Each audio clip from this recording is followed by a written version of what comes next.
guys remember back in July 2024, there was a 17-year-old kid who went on a stabbing spree. His name was Axel hold on, I want to say it right. Rudakubana. He did that mass stabbing at the Hard Dance Studio in Southport, England, during the Taylor Swift-themed event for children. He murdered 3 girls. B.B. King, 6 years old. Elsie Dot Stancombe, 7 years old. And Alice De Silva Aguiar, 9 years old. And injured 10 others, including 8 children. Okay, and I want to show you guys. Do you guys remember, this is the photo. This is what, this is the first time yesterday that we got to see what this murderous piece of you-know-what actually looks like. Okay, really, I'd want this person at my house for Thanksgiving dinner. I don't know about you guys. But do you guys remember the photo that the media was showing us? The UK media was showing us? He looked like a little kid. Look at that. That's what, oh my guys, God. that's poor what, little guy. That's what was circulating. And if you don't, at this point, and by the way, the guys, Andy, I think is his name, that connected me and told me to do this story, because I had another story that I was going to do, but if he's listening, Andy, shout out to Andy from Connect. That's the photo.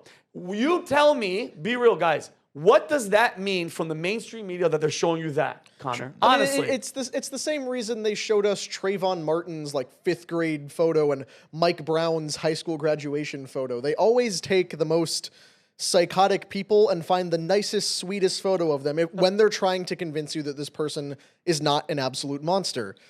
Axel Rudakubana. If you go back to his mugshot real quick, I want us to look at that. And can you punch in just on this dude's eyes real quick? Just zoom in on the middle of it. Look at the dead, soulless glare in this guy's face. Like he's possessed by a demon or something. This is not a person anymore. This is an animal at best. More likely a demon, where this person who has dehumanized themselves because of the things he has done. And we're supposed to believe, oh no, he's just a little kid in his school uniform, couldn't hurt a fly. Yeah. It's disgusting. You know what outlet released that picture, or was it all of them? All of them. Brennan, there was fake photos of another guy circulating. This was the main one because we all know what the freaking migration in bro. How many more times? We've learned it here. Look at what our ICE and our Border Patrol and Homeland Security and Thomas Homan are doing. These guys are effed. They're cooked. They're never going to get a Trump that's going to come in there. And I want to just go through the victims just for you guys to see what demon. Guys, when I say that word, I don't mean it lightly. This is a freaking demon, okay, that works for the devil. All right? One victim was stabbed 122 times. Okay? Another girl was stabbed 85 times, while a third was nearly beheaded. Okay? Almost took her head off. And among the survivors, a girl who was stabbed 32 times managed to reach the door before being dragged back in by Rudakubana and stabbed again. She survived, as did a 10-year-old who suffered 8 stab wounds. I want you guys to know this isn't some random act of violence. Okay? It was planned. It was methodical, deliberate.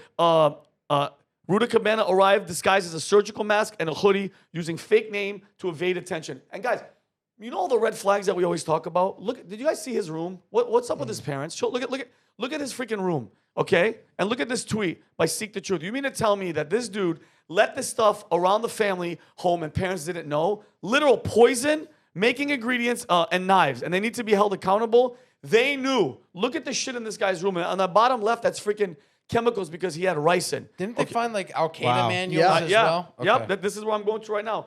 His background, and now you go to the one with his dad. His background and family history were even more disturbing. His parents were granted asylum in Great Britain 8 years after the Rwanda genocide. His father, Alphonse Rudakubana, the guy on the left, was tried by the International Criminal Court for his participation in the genocide. Just 1 week before the Southport atrocity, Alphonse stopped Axel from committing a jihad, think about that, at the local school, but failed to alert the UK authorities. Oh, that's weird. So it's negligence, and the fact that he was caught with a knife 9 to 10 times. Do you guys see a pattern that's happening right now? And after the attack, the entire family was rehoused at the taxpayers' expense, and they have him in hiding. Rob, Rob, you remember the story. You remember the lack of information that we had. They knew who the hell it was. They knew Rwanda. They were here. They were asylum seekers. What do you think? Well, 122 times. Just think about the pain that poor child suffered And that's the last moments. And then the parents of that child. So not only the child is gone, but the parents live with this grief for the rest of their lives that they'll never recover from. And then on top of that, the government, or at least the media, tries to spin a narrative in which it wasn't this horrendous thing that happened to your child. So it's like gaslighting a tragedy to these poor parents. No, what you went through didn't actually happen the way that you think it happened. So 122 times to the girl that was 6, 85 times to another girl. He stabbed another person 32 times. I'm not an expert in stabbing. How is there not a response time of somebody intervening in that time?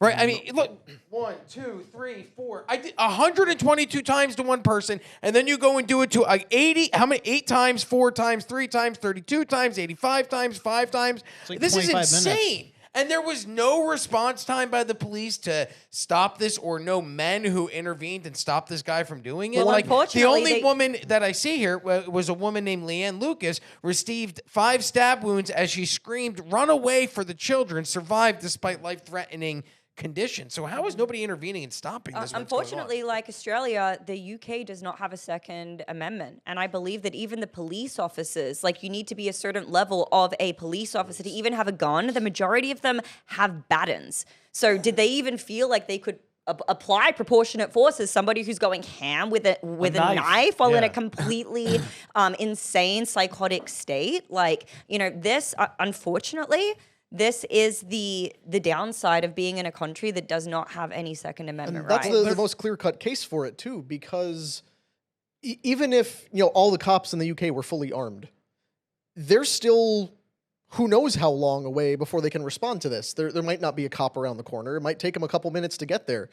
So this is why an armed civilization and people who are able to conceal to carry weapons actually makes sense. But the argument to that would be, well, what if this guy was able to get a firearm? How much more damage could he have done with a firearm as opposed to knives? The problem is, you're never going to stop bad guys from doing bad things. But are you going to, at the same time, then put people in jeopardy by not allowing them the right to defend themselves? The UK is trying to pass background checks to get a knife now because of this. Yeah. The most dangerous place in the world is a gun-free zone, though. Like, if every person in the world had a gun, it'd be a much safer place. Because, I mean, the vast majority of people are good people. And, like, that's why people in Texas are so polite, because everybody there has a gun. Like, you know, if you try to shoot somebody in a Walmart, you'll get shot in 2 seconds in Texas. But, like, you know, if you're in a country with no guns, when you know nobody has a gun, then, like, why would anybody do anything? And this is, like, demoralizing a society. You know, like, when it doesn't make sense, they're like, when you have a prime minister who used to defend rapists and pedophiles and people who would commit murders, like, you know, there's no other explanation aside from demoralizing the society. I agree. And then arresting people for tweeting about this on social media and being pissed off about it. That's what I'm saying. And then when I'm gonna come to you, Amy. When they saw him, he was still holding a knife, standing over one of the victims. Okay, and the investigators, like you said, Robbie, they found ricin, Al-Qaeda training manual along his possessions. Authorities claim his actions weren't ideologically motivated, dismissing him as just another violent criminal, despite being flagged to the Prevent program 3 times prior. It's like, how many more warnings with that photo of that fucking crazy piece of shit? And they're always ignored because it doesn't fit the profile of the terrorist ideologue. And you have to, guys, the fact that they've let all these people in from a completely different culture, a whole different background, they are so effed. And the fact that they can't admit it, like, just say, like, listen, we effed up. These people are here. We have to change the rules. Something has to happen. But when you have Keir Starmer, his administration was accused of scrambling to keep this information out of the spotlight and outrage. There was freaking riots, and they suggested the attack was terrorism as far-right extremists. This was the initial story. And you know what? Initially, you know what they said? What? Initially, they said that he was the killer, a Welsh choir boy. Think about that. That's what was circulating, is that he was a Welsh choir boy. Okay, I think it's ridiculous. He got sentenced, guys, to 52 years minimum because of his age. He was ineligible for a whole life order, which is life in prison. At that age, 52 years. 52 years And for murder. Ross Ulbricht, minimum 52 years. Ross Ulbricht got 2 life sentences plus 40 years for running the Silk Road or creating the Silk Road. And that one of the claims was that because people were able to go and use the Silk Road to hire hitmen but that it turns out that never happened, and they had to drop that murder charge from his case. That guy gets sentenced to 2 life terms and 40 years, and that guy gets a minimum of 52. What's the maximum? I believe the maximum is life. Like, it's 52 to life, essentially. From what I've understood. From I how I'm understand that research- they're different but justice here's the systems, thing. but Here's the doesn't that thing. seem weird? No, to but have this This is person completely can wrong. still walk out at what, Yeah. like 50, 60, 70 years old and try to have some semblance of. No, this person does not deserve to have a life for even a year, for even another fucking 10 minutes. The This UK needs to person deserves the death penalty. They need to Yeah. rediscover how they used to treat animals like this. Because are you familiar with the punishments they used to have for pirates in England? No. The standard one was a cage that was basically shaped like a human. Yeah. They'd lock you in the cage, hang you over the harbor, and leave you there until you died. So like you're basically pinned straight up. It's like you're straitjacketed in this cage. What about from Hook? Did you ever see Hook where they yeah. put the guy in the treasure box and put I love scorpions? that. Yeah. Is that real? No, but yeah, Yes, probably. That yes. wasn't an execution. That was just something they did in a Oh, movie. okay. But in this cage, like you'd get your eyes plucked out by crows. You would rot away in the sun, and they'd leave your body there for months as a warning, like, hey, do this again, or like somebody else does this, you'll end up there too. Punishments like that should be considered for guys like this. I know it's barbaric, but the fact that this guy gets to continue breathing and living and eating at taxpayer expense in prison, and then might one day be able to walk free. Well, that's what you get when disgraceful. That's what you get when you pick somebody like that. I mean, they're like California. Like, how long are they going to take this shit for? Like, look at how many things change. Every piece of government changes, and every philosophy changes when you get a new leader in there. So, like, every piece of our government fundamentally changed since Trump's been in. So the same thing with them. When you get a psychopath who's okay with killing, who like chooses the side of these people instead of the actual citizens, that's what's going to happen. Yep. It's horrible. And bro, I don't know if you guys saw this.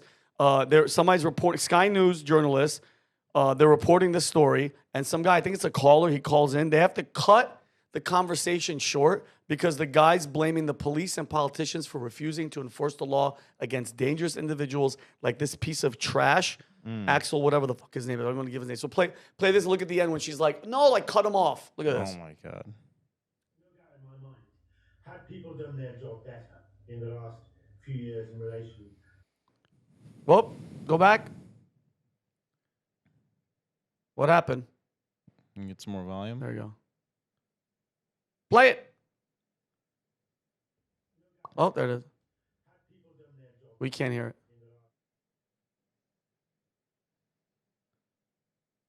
Just watch her. Watch her. Look at her. Look at her. Look at her. Cut it off. Cut it off. Wow. Yeah, because the truth is coming out. Oh my- You saw my that? goodness. So she doesn't want them to hear it. Amy. How are She they doesn't- all aligned like that? Like, I get if the prime minister wants some sick, twisted shit. I get if the top people of the media companies want some sick, twisted shit. But even her, like the low level They're all anchors. Well, dude, go ahead. is it because of the immigration narrative, That's right? it. Is that what they're trying to do? They're trying to stop people calling out the truth, which is when you bring people in who have absolutely no respect or inclination to assimilate to the culture, bad shit's gonna happen. Do you think that the reason they painted this guy as like an innocent kid and tried to humanize him was for that reason? Oh, absolutely. And that's why they're... Without a doubt. The reason they kept calling him a Welsh choir boy is because technically he was born in Wales, they established. He's the UK-born son of two Rwandan immigrants, and he was at one point a choir boy. So that's why they show the angelic little photo of him as a child. Because the truth that very few people in the UK are willing to confront, but every single one of them knows, is that no one from Rwanda will ever be British. Yeah. There is a national identity that comes from beyond just stepping on the magic dirt that makes you a British citizen. Like, oh, on paper, he's as British as King Charles himself. Yeah, but everybody knows they're not the same thing. Sort of like how if any of us move to Japan, it doesn't matter what documentation we have, none of us will ever be Japanese. Yep. Because everyone knows that being Japanese means something beyond just, hey, I stepped foot on your soil, and guess what? Now I have as much tie to this land as someone who was born here and has been here for thousands of generations. So this guy really had no business being in the UK in the same way that no one in Springfield, Ohio should have to know about an influx of Haitian immigrants who eat cats. But here we are, because the idea that, oh no, it's just everybody's equal, bring them all in, and anyone can assimilate just as easily as anyone else. It's the lie they try to push, and that's why every media outlet talking about this, including those that covered the verdict just like 2 days ago, were saying a British teen was sentenced to 52 years. No, a terrorist. Yeah, after a Welsh-born boy Choir stabbed 3 girls to death. Like, no, Gets hate in there. an No, immigrant. mother, that's a terrorist. That piece of shit with the Al Qaeda stuff and everything. He was a terrorist, and his mother and father should be held accountable. They're not stupid. The apple doesn't fall that far from the tree. Look at who his father was. Look who his father is. Okay, and the fact that they're on the radar and nothing happens drives me crazy. That guy doesn't deserve to breathe the same air as everybody else. Rob made a great point. Those parents, bro, they are never, ever going to have closure. They're going to know for the rest of their lives that that piece of shit is alive, eating and drinking and living off their tax dollars. Oh, and I'm just remembering this now that I saw them talk about it. As they took him out of the courtroom after his sentencing, he was heard remarking, "I'm glad they're dead." Yeah, I heard that. So yeah, this animal has no remorse. No? Does not deserve to spend the rest of his life in a cage. He deserves the rest of his life to be as long as it takes to drag him out behind the dumpster, shoot him, and throw his body in the river. Yeah. But of course, we won't do that. He's because they can't admit, bro. If you cause the problem and the problem's in your face now, you have to cover it up, and that's what the UK is doing. So, anyway, my prayers and thoughts to the family and their souls. God bless those all the victims. And listen, if you believe in Jesus Christ and God, I always say this: He's gonna have to stand in front of God, and God will judge his ass. So if you like this clip, click right here, and if you want to see more like it, click right here. Stay angry, Patriots.